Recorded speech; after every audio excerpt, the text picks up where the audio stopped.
sans attractivité, si ce n'est parfois sans dignité, des rémunérations.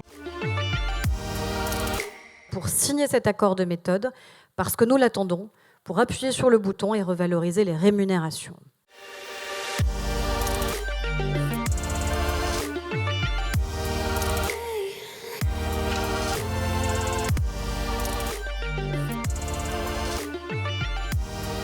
La première des propositions du livre blanc, celle que nous avons placée au premier rang, est celle de la revalorisation des salaires et de l'amélioration des conditions globales d'exercice pour les métiers du travail social.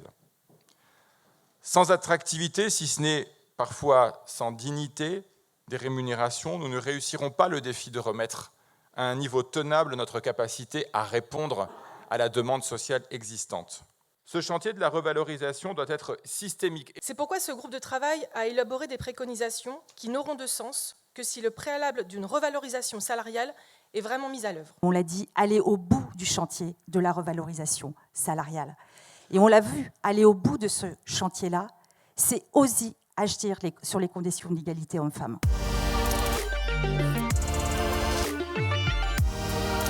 Redonner toute son attractivité au secteur. Et d'abord, revaloriser les salaires. Les travaux en cours autour de la Convention collective nationale unique de la branche de l'action sociale rendront, je l'espère, vos carrières plus attractives. L'État, vous le savez, s'est engagé à financer les revalorisations de bas salaires. Il revient désormais aux organisations syndicales de permettre rapidement ces évolutions salariales, premier gage d'amélioration du quotidien des professionnels.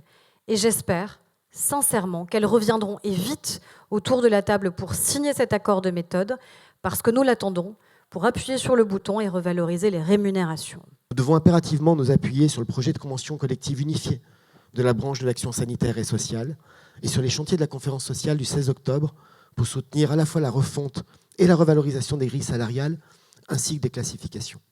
Le chantier des classifications est tout à fait fondamental.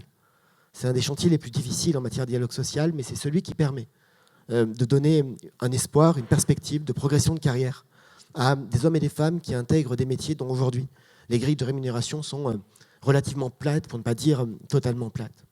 L'unification de la Convention est un chantier prioritaire, mais il est hélas prioritaire depuis trop d'années.